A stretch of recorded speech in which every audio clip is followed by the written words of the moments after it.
actually the first one of 4. I'll just show you what that means, because this might be the first time you're seeing this. So today, sorry for the date, it's wrong here, but it should be April 11th. I'm not that crazy yet with the quarantine. And today it's about the methodology and best practices to solve a business case in a typical consulting interview. We are going to offer 3 more sessions in the series. So as you can see, every Saturday we have a new session, and we're gonna cover a full case example next time, focusing on profitability cases, which is pretty much the most basic case that you can get.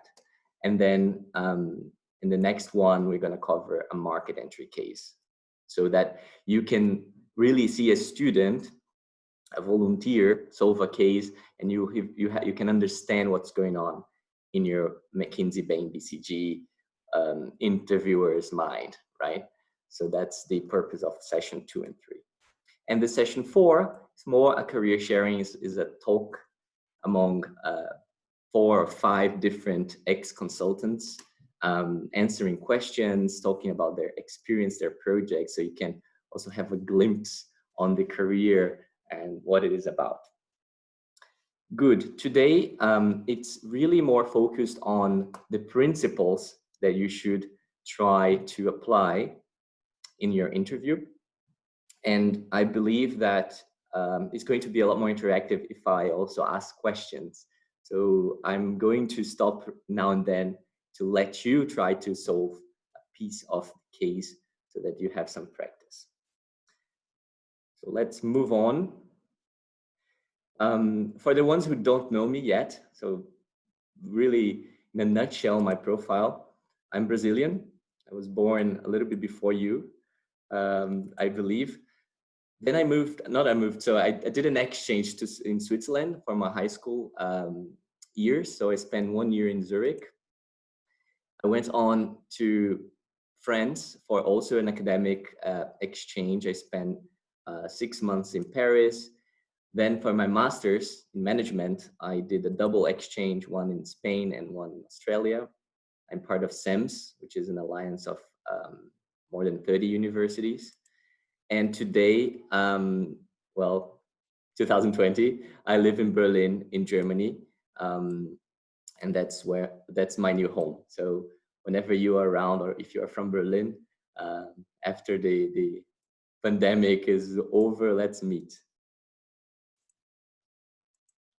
A little bit about my career. So in college, I had 2 small businesses. I was experimenting, and I had a hair removal clinic, which is sounds very unusual to most people, but in Brazil it's very big. Then I had also a bar focused on smoothies, which I love. Then I spent 5 years in consulting, half of the time in Arthur D. Little, half of the time in McKinsey. After McKinsey, I started my coaching company called the Case Interview Academy, and I launched an app to train candidates on cases.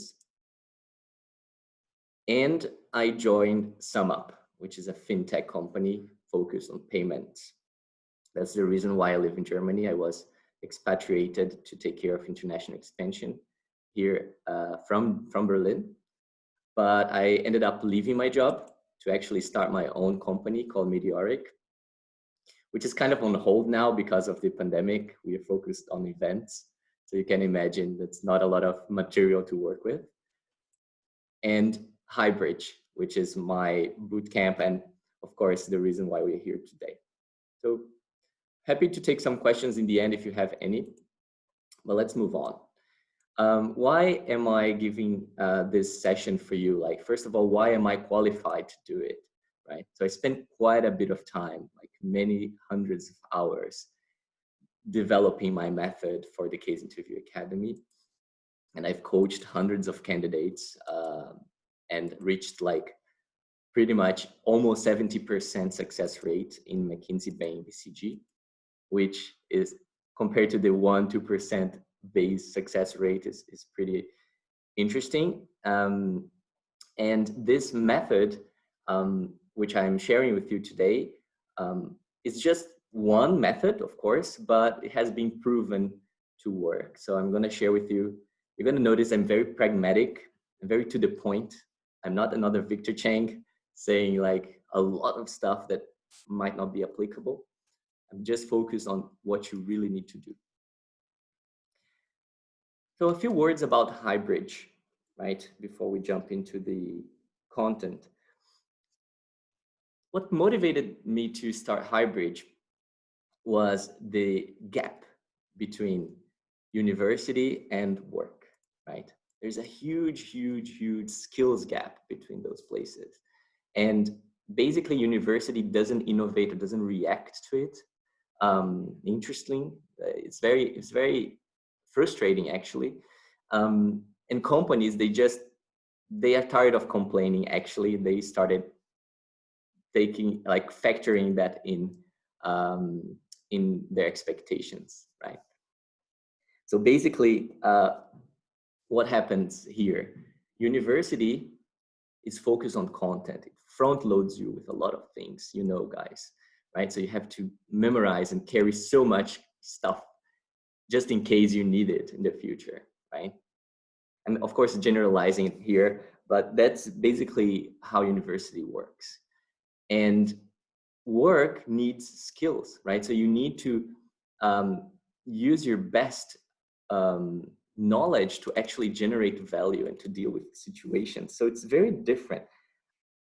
There's one example, like it's an analogy, right?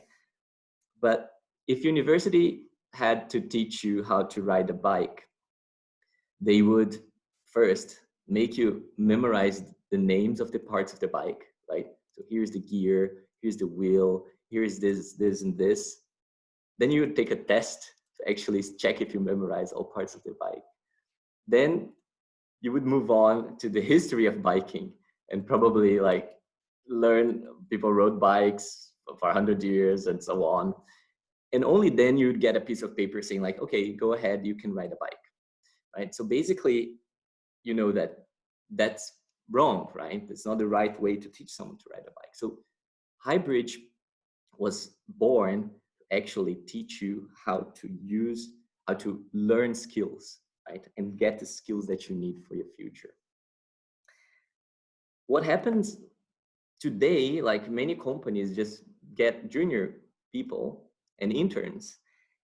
And as I mentioned, like the expectations is so low that people just like say, oh, give that to the intern, or is this a junior, right? So the expectations is already very low, and we want to change this, right? We want to deliver really like stellar professionals to the companies at the beginning of their career. I have some personal stories to share, but we have very little time for that today. So maybe in the consulting chat.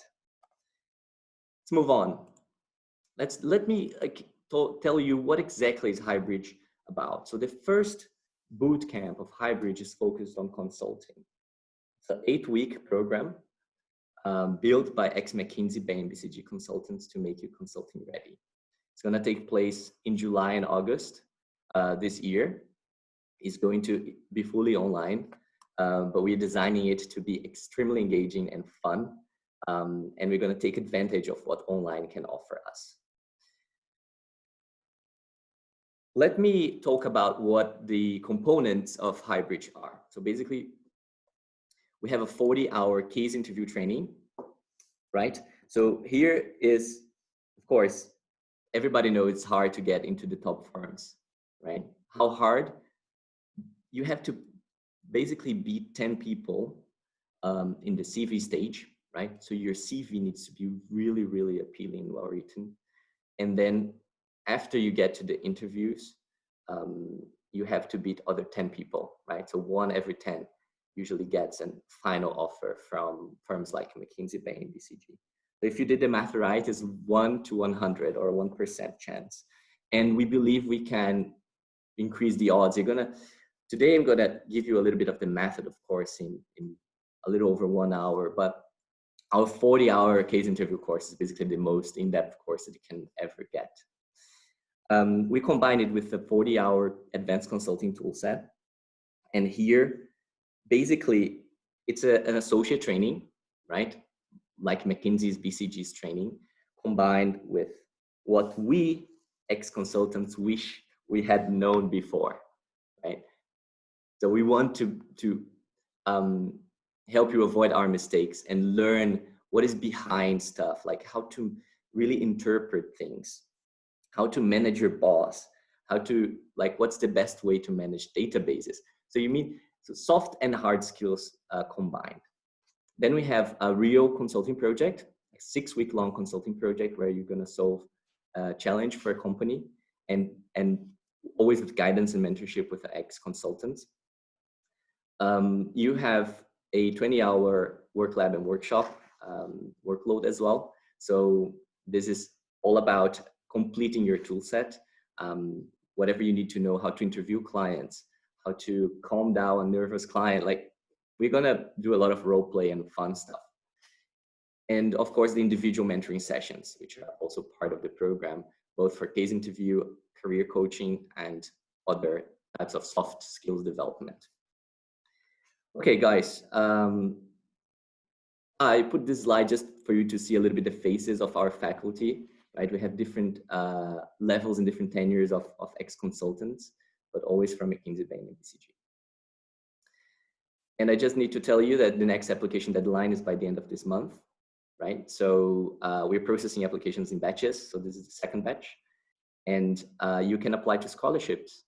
Depending on your performance on the selection process, you can get pretty substantial discount. Okay, so let's get going with some content for today. Perfect. Today we're going to cover the case interview overview, really briefly, just for you to, for the ones who never practiced the case before, just to have an idea what it is about. Then we're going to talk about the 7 skills, which is the core of the session, and the methodology that we use to train students. And finally, we have a Q&A session as well in the end. Before we proceed, let me share with you this link, because we're giving away premium subscriptions to our to the people who fill out this form, right? So it's a quick survey, so we know who is here today with us. And I'm gonna share with you I'm gonna share with you in the chat this link. Okay. Maybe you can check the chat and copy paste the link. Otherwise, you can also type it in. And we're going to take just 2 minutes. It's really quick to fill this out. If you fill it out, you get a premium subscription for the Case Interview Academy app, which has our method and exercises to practice. I'll be back in 2 minutes to talk to you.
Just a few more seconds, so whoever is responding can finish.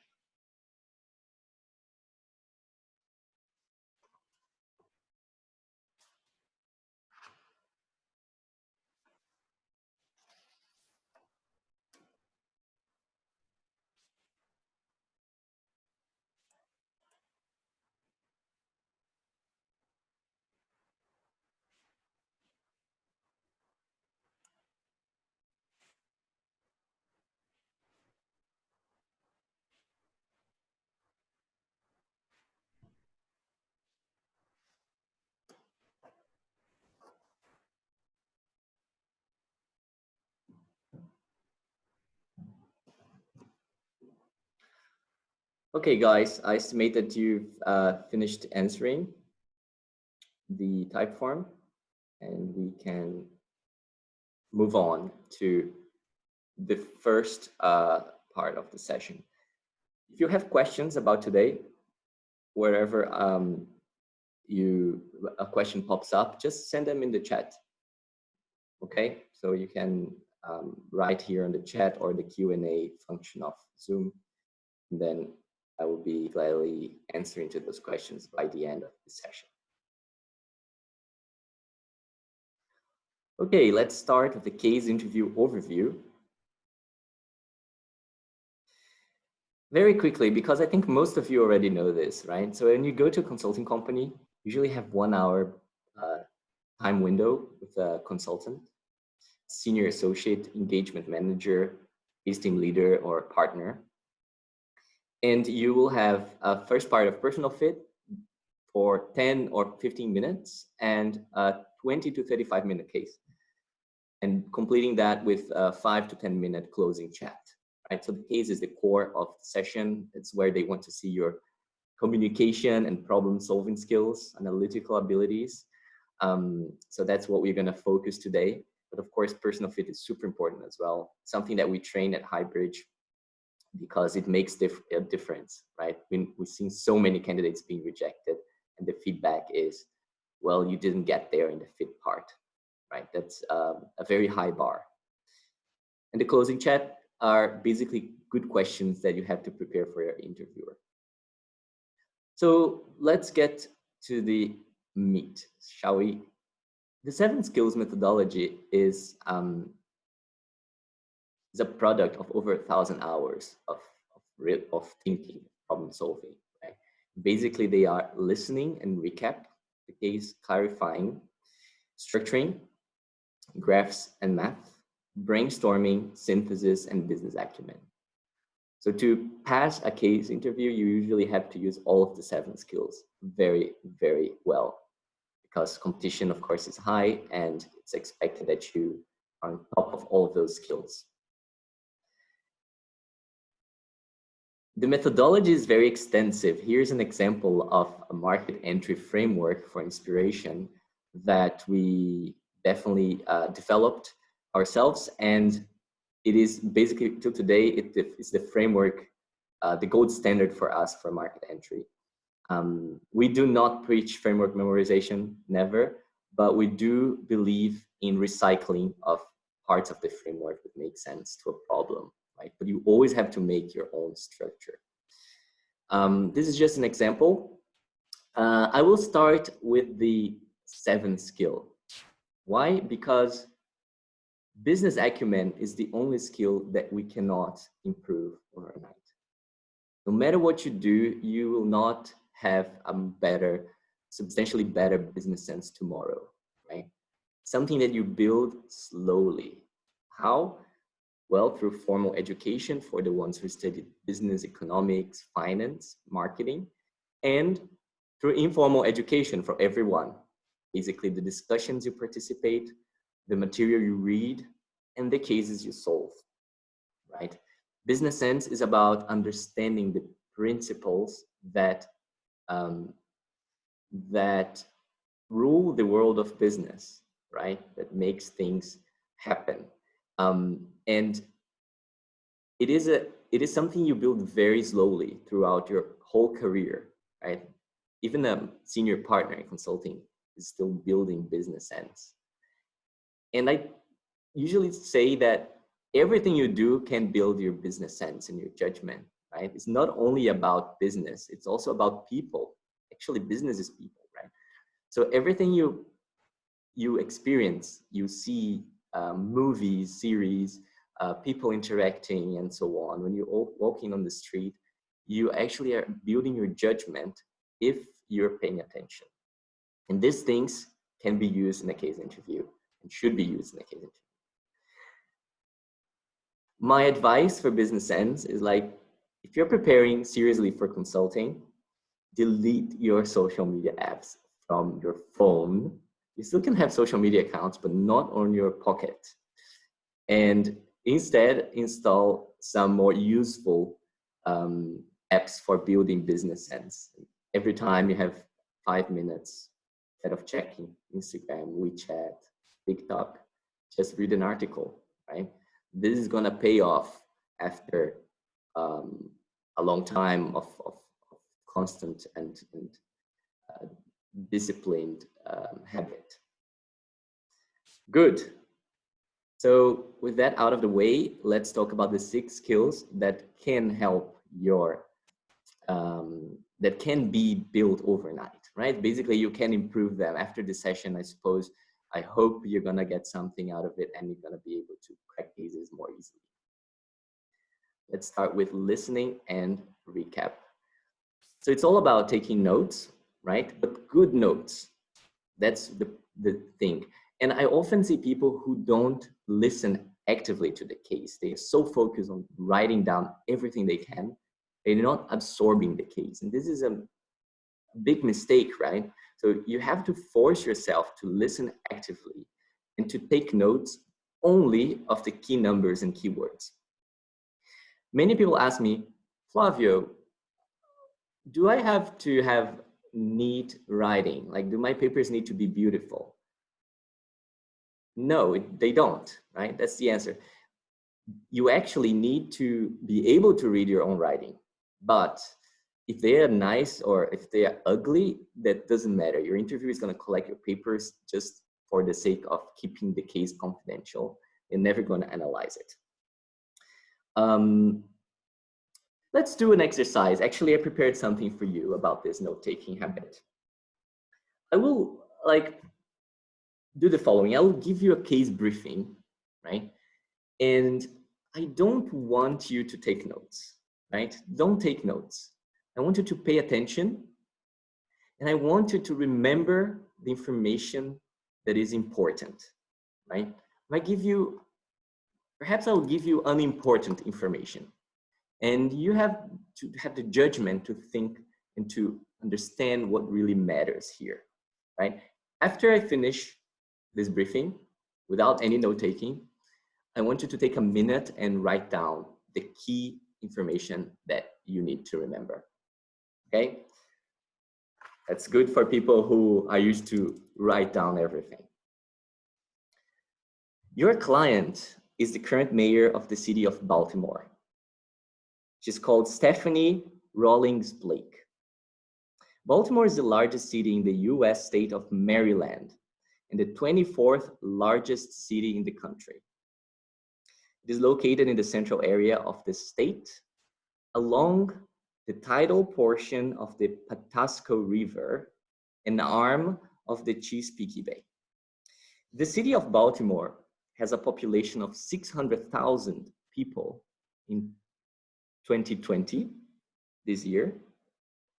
But over the past several years, the city has experienced a population decline that has negatively impacted the economy. 12 years ago, the city population was 650,000. The mayor ran for re-election based on a platform promising economic growth. So the recent population decline is an issue that is of great concern to the mayor. She has hired you to understand what can she do to revitalize Baltimore. Okay, that was the briefing. Take a minute and write down what you remember that is important.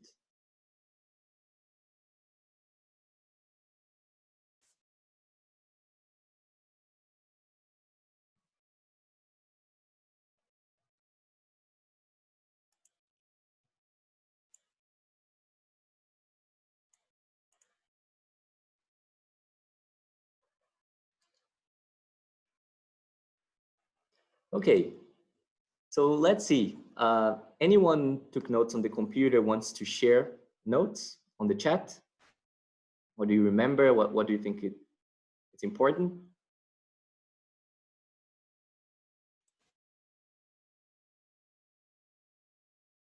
So anyone? Okay, we have some notes here from Liam, thank you. Mayor of Baltimore, 600,000 population in 2020. Population decline negatively impacted the economy. Mayor tried to get back into the office by promising economic growth. The goal is to revitalize Baltimore through increasing the population in the city. From Adam. Our goal is to revitalize Baltimore through the increasing. Okay, our client is Stephanie. Okay. Okay. We hired a consultant how to revitalize Baltimore. Baltimore, client, Baltimore, biggest city, 600,000, 650, online to revitalize. Okay, this is the best one so far. 10% decline. Some additional information. Exactly. So guys, this is an exercise for you, right? Here, I would say it doesn't matter how the client is actually called. It's not so important. You can call her the mayor. I would say that numbers are important, right? Because they can have impact on your goal. So 600,000, 650,000, right? In 12 years, this might be important. And they want to revitalize it. So nothing else really matters here, the river, whatever. So you might get useless information on the client briefing and in real world projects. And you might want to be paying attention to the things that seem the most important. Good, let's move on. Still in the listening and recap, I really encourage people to announce action plans. Action plans are basically saying what you're going to do next. I even like two-step action plans. What is that? How does that sound? So basically you finished listening to the briefing, then you thank your interviewer, say thank you Flavio for the information. I'll just repeat what I heard to confirm that everything's correct. And then as a next step, we know because of the 7 skills, I'm going to ask clarification questions, right? Why do you need to do this? Why is that good? Right? Action plans, first, they show you are in control. They give you something to say immediately because you know it's going to be the same thing always. And it's client friendly, right? As a consultant, you should be able to keep your client on the same page without like doing things that they don't understand what you're doing. So this is a sign of client friendliness too. Then you have the recap. You basically repeat what you heard, but please be succinct, right? I don't like candidates who like seem to have all the time in the world to repeat everything, take a long time. No, there's a sense of urgency in solving a case, and you have to save up on words when you recap something. Finally, the bonus hint here is to have a mistakes notebook, right? So for all cases you write, even before you start, try to keep a notebook or document where you write down everything you learned about the last case and all the previous cases you did, right? Reread that mistakes notebook every time you start a new case. This is super powerful. It helped me a lot. You will make the same mistake a few times until you correct it. But if you don't keep track, if you don't read before, your chances of fixing them are much lower. So keep a mistakes notebook. Let's move on to clarifying questions. This is one of the sessions that my coachees personally like the most because no other method or coach out there really makes it super clear what kind of questions you should be asking and what kind of questions you should not be asking when you start a case. And this is actually the first time you have to do something. It's your judgment being used. Your interviewer is interested in your questions. How do you think? And here I recommend 5 categories of clarification questions, right? So first of all, definitions, then what exactly happened, the goal, the business model, and the industry. I think the best way is to actually also use an example here. So let's use the Baltimore mayor case. And I want you guys to look at these categories, right? Definitions is like wording, words that are not very clear or ambiguous. What exactly happened is there might be some change in the past, right? That it's not very clear where it's coming from. You might want to ask questions here. The goal is, of course, what you have to achieve, both in magnitude, like numbers, and the time frame to achieve, right? You need to be results focused, oriented as a consultant to solve a problem. The business model is like how things work, right? What is this client? Let me understand better. And finally, industry, it's what's going on around the company, right? You can ask about like is this problem being observed around it as well. So I want you to take some time and type in questions about the Baltimore mayor that fit those categories.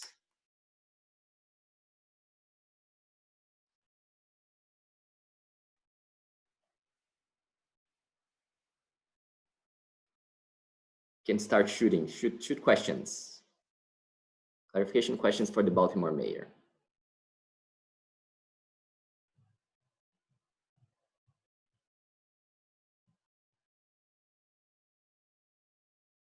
So let's see here. Some people are sending questions. Yeah, I like it. Okay. Why did the population decrease? That's a good what exactly happened question, right? Because there might be an answer, a very easy answer to it. And not asking this question means that you're not interested in knowing more about the problem, right? And it's going to be harder to fix it if you don't know what's causing the leakage, right? Sometimes you're like, okay, I will propose this and this and this, but if people are leaving or something is happening in the city and I didn't fix it, so the problem is not going to be fixed. Why did the population decrease is a good one. What does economic stimulation look like? How will we measure that? Good, exactly. The word was revitalize. What is revitalize, right? What does it mean? Revitalize can have any meaning.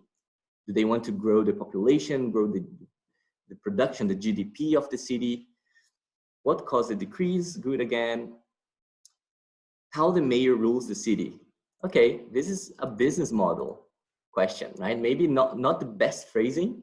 I would not phrase it like this because a mayor probably doesn't rule like a monarch, but we can ask like, okay, what can the city do to actually attract people and businesses?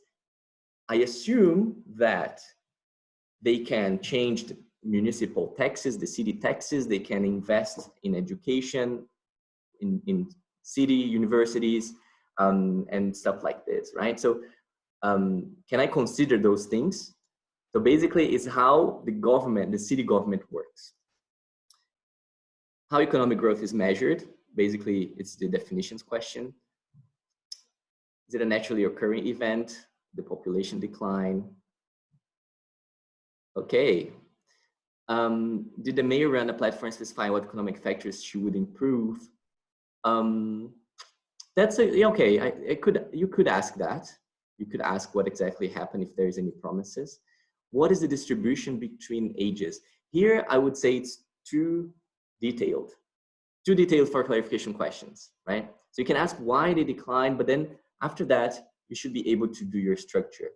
You should not ask more than, let's say, you should ask between 3 and 7 clarification questions, but it depends a little bit on the signs your interviewer is showing, right? If they're willing to give you more before the structure, then you can ask even 7. But if they're like very snappy and impatient, so they want to see your structure quickly, you might not have so many questions. So don't go too much in detail. Don't ask for breakdowns and stuff like this. How much time do you have to implement these measures? Goal question, right? What's going on with the economy? What caused the population to decrease? Are there any underlying factors? We saw that. Excellent, lots of questions, guys. I cannot read all of them. But yes, so I would ask the revitalize question for definitions.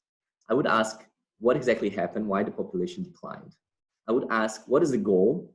Is it economic growth? What is the number, right? How much growth or how much population they want, right? In how much time?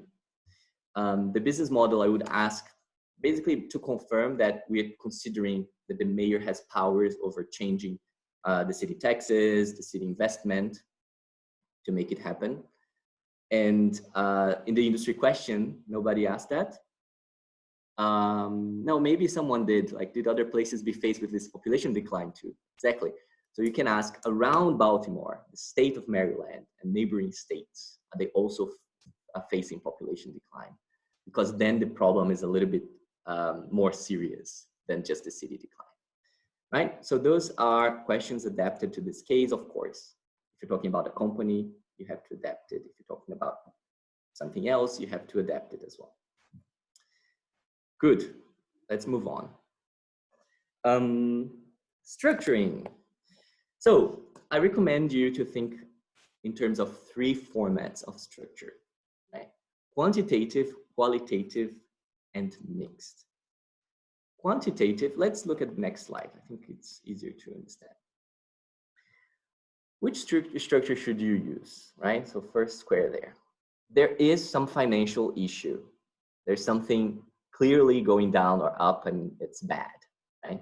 If yes, do we know the financial origin of that issue? If we don't know, then we have to use a quantitative structure, like the profitability tree or some other, depending on the case, right? To isolate the problem. You need to diagnose what's going on. Don't start giving solutions to something that has not been isolated. And you basically can use a quantitative tree to understand where the drop or the rise of something's coming from. If we do know the financial origin of the issue, then you can use a qualitative structure to actually understand the why this is happening. What are the root causes of this decline? So say that you're doing an airline case, the cost of fuel is going up. If you don't know that yet, if you just know that the profits are going down, you need to use a profitability tree to find out that the cost of fuel is going down. But if you know that, then it's time to use a qualitative structure. And the cost of fuel, sorry, I said down, but it's going up, right? So the cost of fuel is going up. So basically you have to understand why this is going up, and it can depend on market factors, supply, demand, and so on. If a decision has to be made, right, then you can use a mixed structure, because you're going to have to look at the business sense of the decision, which is a qualitative branch. Does it make sense? Is it logical? Are the underlying factors supporting this decision? And the quantitative side of the decision. Is it going to be a good decision financially speaking? What are the scenarios? If no decision has to be made and there's no financial issue, so you're probably facing a typical case where you have probably use a qualitative structure as well. Okay, you can replace this financial issue with an operational issue as well. Maybe you have like a part of the factory that is facing some problems and you don't know where. You probably also need to look at the process a little bit more quantitatively. Good. So let me go back. Let's talk about Baltimore again. Baltimore mayor still needs our help. So last question for the Baltimore mayor. Take a minute or two to think about the structure that you would apply to the Baltimore mayor case, where the population is declining. We need to revitalize the city, which is basically bring economic growth, right? They want to come back to the previous population and provide growth till the end of the mandate.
Okay, we have some people writing. Is it quantitative or qualitative or mixed? This format of structure, right?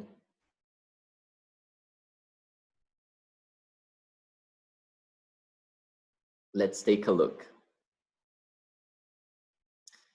Use a qualitative approach. As we know, there is a financial issue, negative economic growth, and we know that the issue is due to the falling population.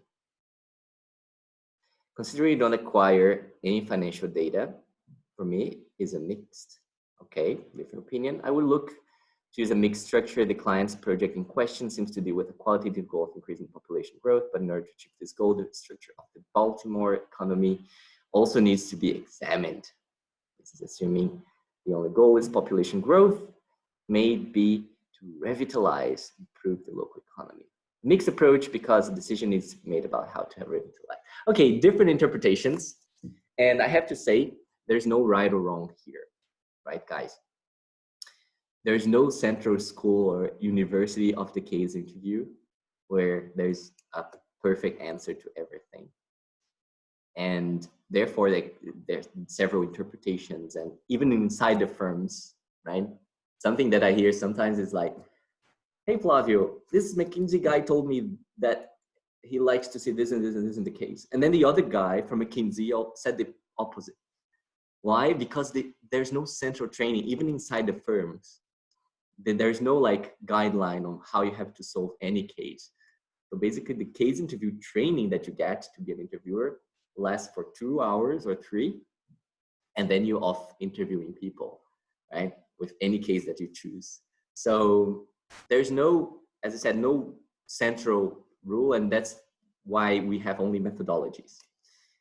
I would say here, personally, I would see this as a non-isolated problem, right? My first question is like, where is this population drop coming from, right? If the interviewer tells you where it's coming from, then you move on and you start solutionizing. So it's about a qualitative structure, right? So it's to generate ideas how to revitalize. The interviewer doesn't say where it's coming from. They say, I don't know. Then we definitely have to apply a quantitative structure, and we have to understand where it's coming from.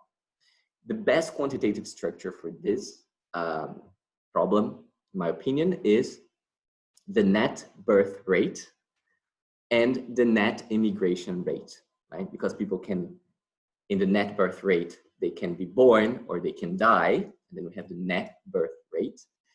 And you have the net immigration rate. People can leave the city and come to the city, and you have to understand where is this drop coming from, right? So basically, there's no other way that we're adding or removing people from the city. That's why it is a MISI structure. As you know, you have to try to be MISI in your structures. Okay, but other solutions like mixed, because it's a decision. So I could not argue against that, to be honest. Good. Continuing, the presentation of your structure, it depends a little bit. Here, actually, I wanted to call your attention to something important, right? Presenting a structure has to be very structured as well. And the best way to do it is to use numbers, right? Number your items, say out loud all of them, right? I have 5 areas to analyze, 3 areas. 1A, 2B, 3C, and then you come back to the first one, right? That's the most structured way to present something, and you have to try to do it as much as possible, because this is how you sound structured and how you make your listener, your interviewer, follow you closely. Many people here are gonna have online interviews as well. Those times, very normal, right? So you have to be even more structured. Or if you're on the phone, because people are not seeing your paper. If you are there, of course, you have an extra advantage. You can show your paper to your interviewer. But even so, I recommend you to present using a lot of numbers. Finally, I wanted to point out the difference between a McKinsey, for instance, guided case. You might have heard the term interviewer-led. That's the typical case where the interviewer decides what questions they want to ask, and they shift the focus very fast. So after your structure, they might bring up graphs, or they might ask you a specific question about a part of the tree. This is a guided interview, and they also actually probing for skills very quickly. That's the McKinsey way to do it, and some companies do it as well. Whereas BCG, for instance, is mainly applying open cases, where you have to drive the case yourself, or it's interviewee led. What does it mean in practice? You only realize if it's a guided or open case once you finish your structure, right? Suppose I finished presenting my structure, this is my plan. It is good to say after your plan where you would start exploring. It's like your hypothesis or your priority. Like, I think the problem is coming from here, so I like to start here. You can always say that. If your interviewer says, okay, good, and then changes the subject, potentially you are in a guided interview. If the interviewer says, okay, what do you need? What do you want to know? What numbers do you need? This is an open interview. So you have to use your hypothesis to request data, test your hypothesis, update it, right? Either you reject, confirm, and if you confirm, you have to refine it to the next stage. So this means you are in an open case. So it's an extra skill that you have to have, and a little bit of extra self-confidence as well to know what you're doing. So I always say, and I train my coaches on the 7 skills, right? We do a lot of guided cases, and then we complement it with the hypothesis training that is required of you in companies like BCG. I hope that's clear. Let's do, so this we've seen already. Okay, I'm sharing with you now, if you want tips and examples, we're actually posting very actively on Instagram all of our methods, so you can still have social media and learn something. So if you still check WeChat in China or Instagram in the rest of the world, you can definitely follow us. We promise to give you a lot of value. If you want to add me on LinkedIn, you can find me under Flavio Soriano as well. Feel free to add me on LinkedIn. I love having high potential connections. Okay, guys, I usually do a little break because it's a lot of content. So let's say 55, right? So depending on where you are, it's a different time, but at 55 minutes, we're coming back and continuing to math, brainstorming and synthesis, and then Q&A. Talk to you in 5 minutes.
All right, we are back.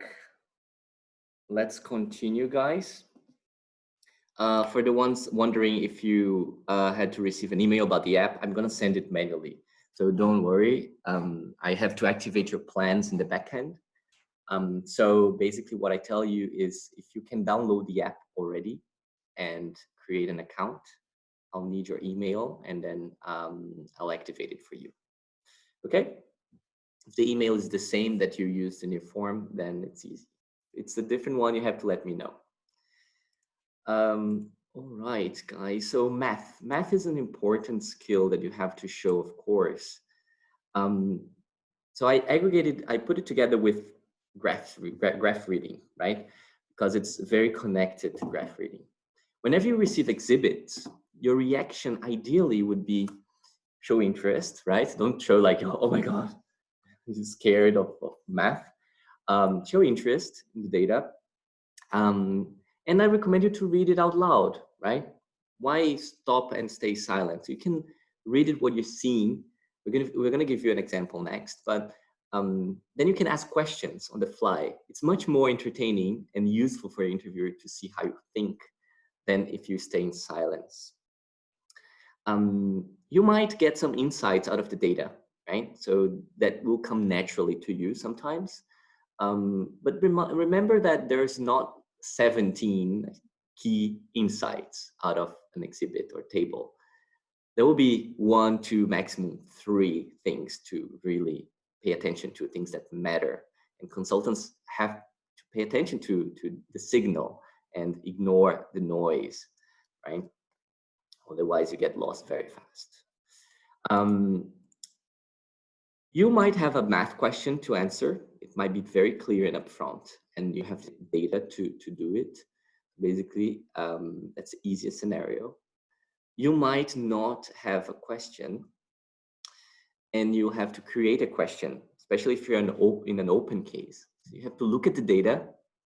The data will inspire you to create a hypothesis connected to the key question of the case. And you will test your hypothesis. You create your own math question. If you get a question, you just need to clarify very well. So recap, I always say like recap is not a skill to show in the beginning of interview. Recap is a habit for life. Not only during the case, you should be recapping everything important that people ask you to do or information that you get to make sure you understood it correctly. The cost of repeating is very low and the damage that a misunderstanding can cause is very high, especially in a fast-paced consulting environment. So recap the question, clarify, ask definition questions. Maybe you have to clarify the results, the goal, the unit that the interviewer is looking for. Is it a percentage? Is it a dollar value, right?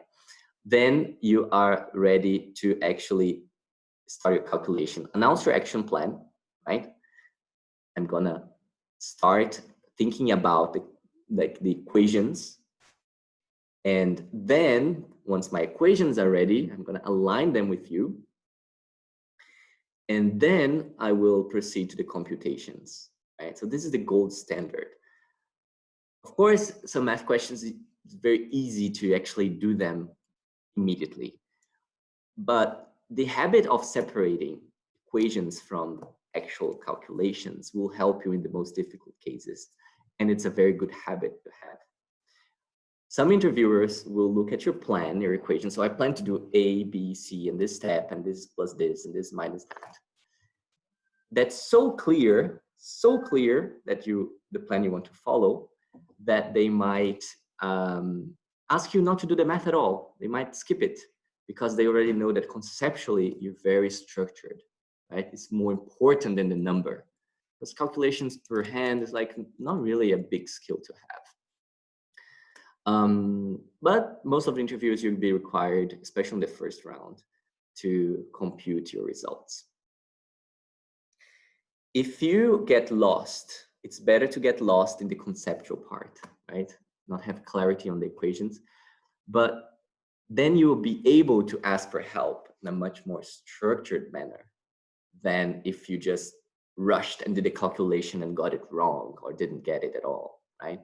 So asking for help in a structured manner gives you a lot of bonus points, because what many people don't understand is that the interviewer is not really the question they want to answer. It's a little bit different from what we think, right? So the questions in their heads is, do I like this person enough, right? Both hard skills, soft skills, to have them on my team. And the second is, can I send this person, this junior consultant, to the client alone tomorrow, and they will figure out what to do, right? They will communicate well, they will have a method to talk, to solve something. Those are the key questions. And if it's a yes and a yes, they hire you, right? So asking for help in a structured manner shows that you're coachable, right? Shows that you're willing to learn, and you are not messy with asking for help. You explain what you got, and you explain where you need help. And many people think they failed if they ask for help. It's not true at all. Like, couldn't be further from the truth, right? A case is, I would say, 70% you, but 30% is you asking for help, collaborating, listen to your interviewer. Sometimes I saw some interviewers going to the whiteboard and explaining concepts and things to people to see if they get it, and basically solve the case for the consultant, for the junior, and then they pass and they say, oh, but he solved it for me. But actually you showed that you were coachable. And there's the other kind of candidate who I also get sometimes. Whenever I correct something, they say, yeah, but you know, my answer was not that wrong. Or so instead of taking more information to improve and to judge if it's useful or not, right? You can do it, of course. It was just resisting feedback. So that's the thing that gets you rejected. Okay. The presentation of the math has to be so what driven. What do I mean by that? Never give out a number. You always have to explain what is that number? What does it mean, right? What's the so what? Connected to the question, is it high or low? Is it achievable or not? Is it, so wherever it means in the case, you have to proactively give out the meaning and sometimes even the next steps. Good. This is an example. Like when I receive an exhibit like this, I'll just say like, oh, wow, it's quite a bit of data here. Thank you so much. I see basically 3 items: the cost of the burger, it's a bar chart, a pie chart called quality burger sales split, and then I see a table called revenue data, right? Those are the 3 things I see. Let's take a look at the bar chart. I see the cost of burger, so it's a percentage of sales price. So it's a cost is a percentage of the sales price. And I see that you have meat, bread, cheese, salad, and sauce. Whoa, meat has gone up really violently, right? Over 10, like almost 10 percentage points, which is almost 50% increase over year over year, like 2 years ago and last year. Then you have bread also increasing, cheese, salad. Actually, salad is getting cheaper, and sauce it's negligible. Okay, so the problem is definitely coming from the meat cost increase and being helped by the bread cost increase as well. Let's look at the quality burger sales split. 80% is burgers and some other food. What is other food? That's okay. French fries, milkshakes, everything you should not be eating according to your doctor. Okay, get it. Clear. Proportion has been constant in the last years. Revenue data. Okay, this is the price of the burger, number of burgers sold. 2 years ago, last year, it was 4.50, and now it's 4.6. That's 10 cents. So 45 cents 2 years ago is 10%. So 10 cents is around 2 or 3% increase over the last year. It is good to be able to do this like little math, quick math, mental math statements, because then it shows that you're comfortable with looking at numbers and playing with them in your mind. And it's not difficult. You might need to practice, but it's not difficult. The number of burgers sold, around 242.5 million, is a million. Okay, M is million. Okay. Then jumped 1 million more last year. Okay, so definitely is not a revenue problem, because the price and the number of burgers sold increased. and burgers are 80% of our sales split. So basically our revenue is growing, and I definitely see a problem in the meat cost. So I think the problem and profitability issue of the client is coming from the meat cost increase. Okay, so this is how I would read this exhibit. You have to finish with the key takeaways. Maybe you need to summarize it at what you learned. So I learned 3 things. I learned that meat prices are increased around 10 percentage points or 50%, but the price of burger only increased 2 or 3%. So we're not covering at all the meat price increases. And we basically sell only burgers. So that's why we are being impacted by this meat cost increase. Okay, you can send questions in the chat if you have any. Let's move on.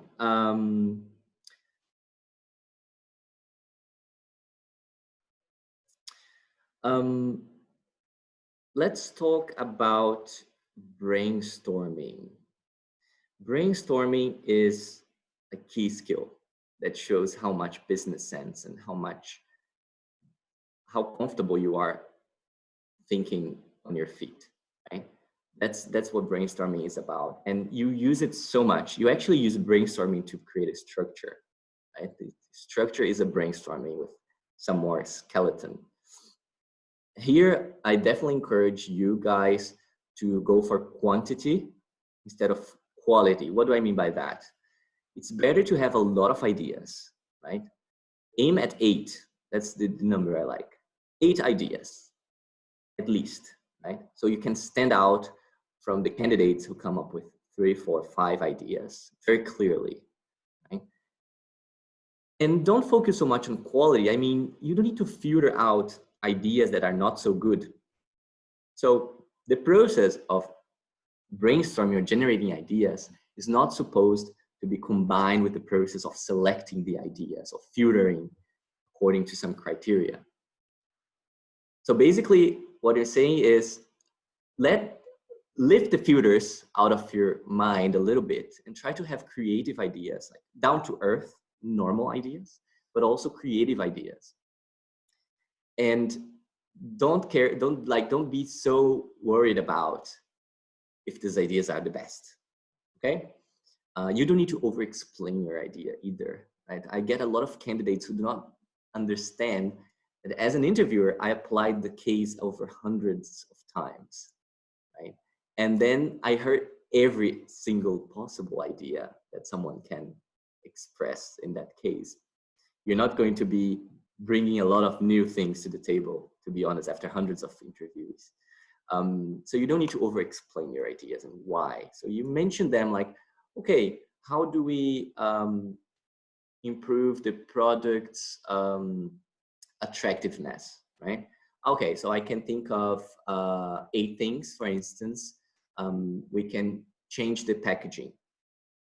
That's enough, right? So you don't need to explain. You can change the packaging, put nicer pictures on it, and then it's going to be more attractive for people. It's going to be colorful.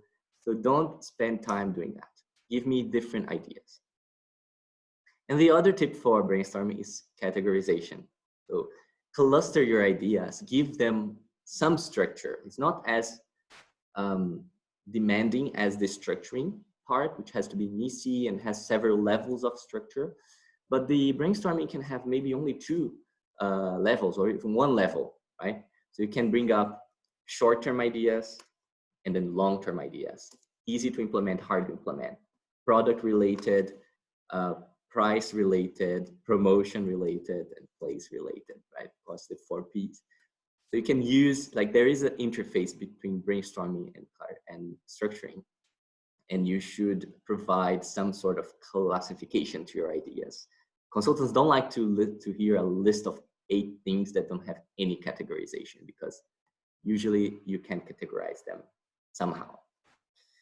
Okay, any questions you can ask me during the Q&A. Final skill, synthesis. Synthesis is a little bit of that is a skill that half of the time you don't get there. So people come back from interviews and tell me like, hey, I just finished the brainstorming or the math or something, and he stopped the case, or she, what happened? Like, did I mess it up? So not really. Sometimes you run out of time to go to the synthesis of final recommendation. Actually, in my experience, 50% of the time, there is no recommendation, because it's an easier skill to teach someone, right? So it's not as easy. So it's very hard to teach someone to be structured, to have a good conceptual math, and to have good brainstorming skills, right? It's not easy. But synthesis is more like communication. So you have to change a few things and basically you can communicate better. But here you need to pay attention to a formula. The formula is, my gold standard formula is repeat the key question of the case, not the whole, don't recap the whole case, just repeat the key question and provide your recommendation, right? It can be 1, 2, or even 3 recommendations, depending on the case, not more than that. And each recommendation has to be backed up by arguments, right? 2, 3 arguments that support that point. You probably know this already. I encourage you to pull data from the case as much as possible. Maybe you need to do some quick additional calculations to support some points, even if using mental math, like around 10% more, 20% here, and so on. So you might want to do that. And you will try to be as logical as possible in 2 minutes. It's not easy. It is not also that, logically speaking, is not that, like, they're not so strict with your logic, right? As long as you are eloquent and you show some data and you show that the points are connected, then you can present your recommendation and back it up. Cherry on the cake would be risks and next steps, right? So risks and next steps are good to have, nice to have. So after your recommendation, you can say like, okay, this can go wrong. There are a few types of risks, and there are a few types of next steps as well. So we don't really, I don't want to go that deep with you right now. I've dumped a lot of information on you, and I think that's enough for now. But the synthesis is, the most important thing is to be succinct, right? To be brief. You should prepare bullets. You should deliver punchy sentences. You should not elaborate very long sentences to explain something. It's just like what you have to do. And you have to show your recommendation, like the key question and the recommendation have to come in like 15 seconds. It's like elevator door closing type of thing, right? You have to do this. CEO, hey, CEO, remember, on Monday you have to buy this company. Okay, good, done. The recommendation is delivered. The elevator is gone. And then you give the reasons why he should buy this company or she should buy this company with the data that you explored in the case. It's very fun. Good, guys. So I saw a lot of questions already. You can send, if you still have questions, send them on the chat or Q&A. Let's tackle them now because I prefer to focus on the things that you want to know. I will start from the beginning. Let's see here.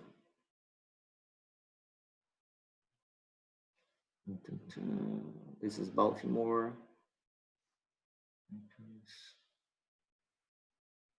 Yeah, there are lots of questions from the case here. Thank you for participating. It was very, very good.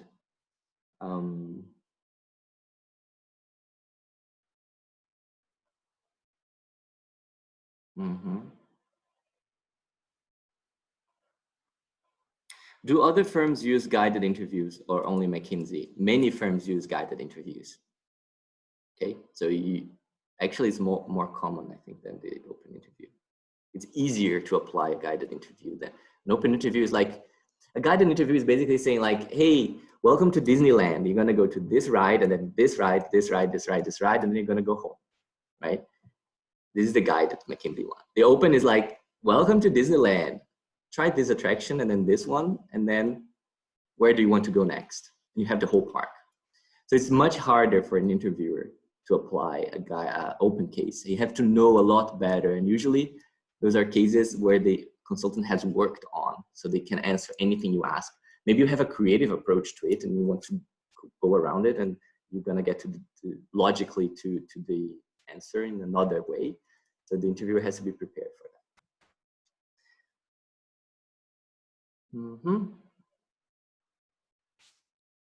that. Okay, a mix of questions from someone wanting to see the huge issue tree in the beginning and for me to explain it, till my experience in consulting. So I would say like the tree is not so important. I don't want to focus, like it's really not good to just memorize. Like if you were we are gonna practice a market entry case in the third workshop. And then we're going to go back to those issues, but more organically. It's not like showing a tree and showing that this is structure. I prefer that, if you don't mind. My experience in consulting was very good. I loved consulting, really. The variety, diversity of projects, traveling and carrying my suitcase to go to a company to solve a problem. It was very exciting for me to work in consulting. Besides, I met amazing people, made a lot of friends. It's very fun. And for me, it was the perfect school to acquire a lot of skills. When is the next session? Next session is on Saturday, same time. I want to clarify, did you say brainstorming has to be more focused on quantity over quality? Yes, quantity. Focus on number of ideas, having a lot of ideas fast, and not explaining the best idea. I don't want to hear 2 very, very, very good ideas. I want to hear 8 ideas, including those 2 and more other ones. I want to see creativity, and creativity in terms of the amount of questions, the amount of subjects that you can think very fast in different diverse topics. What is the next session about? So it's basically a case where I'm going to solve with a volunteer. And by the way, we're looking for one. So if you have the consulting spirit of stepping up, taking the initiative and leading the way, please ping me, send me an email or something. And I want to talk to you personally, because we need a volunteer to solve the case next time. And it's very fun. It's not that hard. Okay. What's the name of my app? The Case Interview Academy. This next session is going to be in a new link. So not this same Zoom link, but you're going to get it. I'm going to actually give you the link to register. About synthesis, what about when you don't have enough data to provide, to properly give a recommendation? That's usually the case, actually in real life too, right? You don't have enough data to be sure of anything, really, really sure. So it's your best recommendation given the data that you explored. The thing is, the recommendation should be confident, right? It should not be like, oh yeah, but it depends on da, da, da, and then if da, da, da, da. Don't do that, right? Take a position based on the evidence. And you can say like, okay, we have very little information, but based on this evidence, I would go for plan A. I would buy the company, I would launch the product, I would downsize, I would whatever, build a factory, right? And then in the risks part, you mentioned, okay, again, so we have very little data, maybe our assumptions are wrong. We didn't look exactly on this and this and this at this part, and this is would be my next step, right? So you actually put all your uncertainties after the recommendation, because if you sound very, like if you lack confidence to deliver a recommendation because you lack data, it will be a bad recommendation. Like your interviewer it's not gonna have a good impression of it. How come you decided to leave McKinsey? Okay, so this was 2017. I actually received my sponsorship to do an MBA, because I was a senior business analyst, and I received this sponsorship to go study abroad, an MBA, and then come back to continue as associate. I applied to MBAs. I did all the things that I should have done exactly. So I got offers. I got 2 acceptances, 2 offers from MBA schools. And it was a very hard decision for me. But in the end, I even visited the school. I checked it out. In the end, I thought, okay, my call is not consulting, right? For the long term, I want to be a founder. And it would be a 4-year commitment, right? 2 years to the MBA, I already had a master's, so it's like more studying, like 9 years of business education. And remember what I said about university? Yeah. So then going back to consulting for at least 2 years to pay the MBA. So I thought, I don't think marginally, I'm not gonna learn as much as before to start my own business. So I decided to move on and join a startup actually to learn how to do that. It's more personal story. You can feel like, I love consulting so much, I want to be a partner, and that's your track, that's your call. Or you can see consulting as a step in your career where you're gonna learn and acquire skills and travel, and then move on to something else, which is 80% of the cases. Any special tips for Kearney, AT Kearney case interview? No, it's basically the same thing. Nothing special. 7 skills, like same training, practice with good peers, and you're gonna be fine. How was your experience with McKinsey & Company? It was, again, very good. Have nothing to, like, even the hours were not super long for me. So I got really, really good projects. I could have life, I could finish work relatively early to some other projects, which are very much harder. So in the end, I traveled. I had projects in São Paulo, where I lived, in the Amazon forest, and even Australia. So I absolutely loved it and do recommend it for everyone. It's amazing. I would like to apply for the bootcamp, but funding the fees would be an issue. How many places are available for scholarship? Scholarship is not a number of things. It's like depends on the selection process, right? So everyone is eligible to apply for the scholarship. We're going to go through the selection process, and we're going to allocate the financial help. So it's a risk-free process. So you can apply and see, and if you get the offer, you can look at your final scholarship and decide. To decrease the fees, you can become even an ambassador, right? If you become an ambassador for Highbridge, you help other students discover Highbridge, and then you can get additional discounts, actually very big discounts if you do that. You can check our page for more details about the ambassador network. Okay, what are good questions to ask the interviewer at the end of the case? Closing chat tips. I like this. Guys, so there are some questions you should never ask. Let's start with those, right? For instance, what's the difference between your firm and the firm B and C? This is not a good question. Many interviewers are going to say, like, I don't know because I haven't worked in those other firms, right? But they're very good. And it's going to be a bad, like, it's going to be awkward, right? So don't ask that. Ask about their opinions, right? Or their current projects. I tell you two things, right? Their opinions, because everybody likes to say their opinions, right? You can ask them, what's your opinion about the culture? What do people here have in common, in your opinion? You can ask, what are the characteristics that you love to see on a business analyst, right? It's a little bit cliche, but actually it works really well. People like to say their opinions.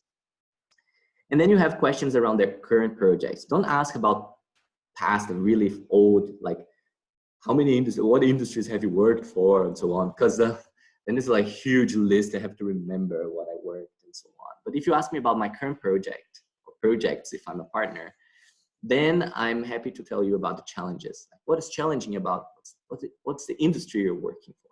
Oh, this one. Okay, what is the next thing that's going to happen in this industry, right? So ask about things that are in their mind right now. It's going to be easier for them to talk about. And of course, if you want to know something really important, because you want to compare, like behind the scenes, you want to compare the answers of different firms, you can ask them as well, right? As long as they don't, you don't ask bad questions comparing companies. Oh, that's a very unusual question. Can you explain the BCG matrix briefly? Yeah, I can. Like, it's 4 quadrants, right? So you have the the cow, the star, the dog, and the question mark, right? So basically, you have, it's to analyze business units or products, right? If you have a cow, like a milking cow, you can take out of the cash flow of that company. It's very safe. It's a successful business or product, and you can take the cash to invest somewhere else. If it's a dog, or sometimes it's a problem child, right? So it's sucking cash. It's really like a problem for you, a bad product. You have to invest, you can get out nothing out of it. Then you have the star, which is growing but requiring cash to grow, so new products or new business units. And then you have the question mark, which actually you still don't know where it's going. But it's very easy to see the matrix on the internet as well. Would you say that companies like Google also seek students with skills and look for this in the interviewing process? Yes. Actually, the thing is, consulting kind of leads a little bit the way in business in general. So many companies started applying case interviews also, right? You see leading consumer goods companies like Nestle, Procter & Gamble. Then you have companies like Google, Facebook, Apple. They all will require to see your skills in an interview. And those skills are basically the same. Communication, structure, but well, math sometimes, brainstorming. So those are normal business skills. So whatever you learn for case interviews, you also use in business interviews in general, in tech or industry interviews often, right? And you also use in your career. So it's never a time that you are wasting, right? If you prepare for consulting companies, if you do a lot of cases, this will come, you get the rewards of doing that, no matter what happens after. Maybe you don't go to consulting after all. Okay, just let's see, what time is it? We have 3 more minutes, so let's get a few more questions. How long are the consulting working days? Usually 12 hours on average, right? 9 to 9, 8 to 8, 7 to 7, with breaks, of course, lunch break, and then you can have coffee, morning coffee in the afternoon, but you usually finish on average that time, right? 8, 9, if you start at 10, but you grow a lot faster, right? In 2 years, you are sponsored to your MBA, and in 6 years, you actually partner even, right? So you can make it to junior partner in 6 years, 7 years, right? And you're making a lot more money, of course, than the others, because you learn so fast during that time. Then there might be, of course, there is a big variance there in terms of hours, right? Some projects, I did projects where I finished at 6, really, so normal life. And there are projects that finish at 2 a.m. That also happens. Depends a little bit how intense it is, and who's the manager, who's the partner, what's the topic, if it's the first time client. So there's lots of factors determining that. And as a consultant, you kind of learn. I was able to navigate. In McKinsey, I never did like extreme projects, because I always did like longer implementation-based projects, turnarounds and so on. I never did like, for instance, 1 month due diligence. Then you don't sleep so much. And I do need sleep. So I sleep my full 8 hours, and I always did that. How to tackle it when given a case study. Basically, that's what we did today. Do you have any bullet points, tips to prepare to GMAT? I'm not a specialist in the GMAT, right? I know that some companies, they use GMAT-based tests, although this is decreasing, actually. Bain and McKinsey, they don't use exactly, like, at least in most offices, they don't use GMAT questions. They use business, the problem-solving test. Right? And now McKinsey uses a computer game, the Embellas. I know more about the game Embellas than about GMAT questions, to be honest. But you can always find materials to practice for the GMAT online. Okay, so it's not very hard. We ran out of time. We still have a few. Oh, we have a lot of questions. So guys, let me save those questions. Try to get back to you regarding them, but in a written format. So bear with me. Take some time to answer. I saw that, okay, in the Q&A also people send more questions. I'll save them, don't worry. And I'd like to thank you everybody for today's session. It was really a pleasure to be able to spend time with you. So we had over 150 people watching today. That's a big honor for me. It makes my Saturday very, very colorful. If you have any questions about the program, you can of course check our website. You can send us emails and discover more about Highbridge. For the next workshop, we're gonna have on April 18th. So I'm gonna also share with you the registration link, because some people just like to get things done already. So look at the chat. You can, before you leave, you can register to our next workshop. It's going to be very insightful. Again, we need a volunteer. So please do volunteer. Send me a message or email, and it's gonna be, I can have a chat with you, of course, about career and everything before the session. I'm happy to share a little bit my experience with you, and then we're gonna solve the case together next Saturday. So that's it for now. Thank you so much. Have a lovely rest of your weekend, and hope to see you next Saturday again.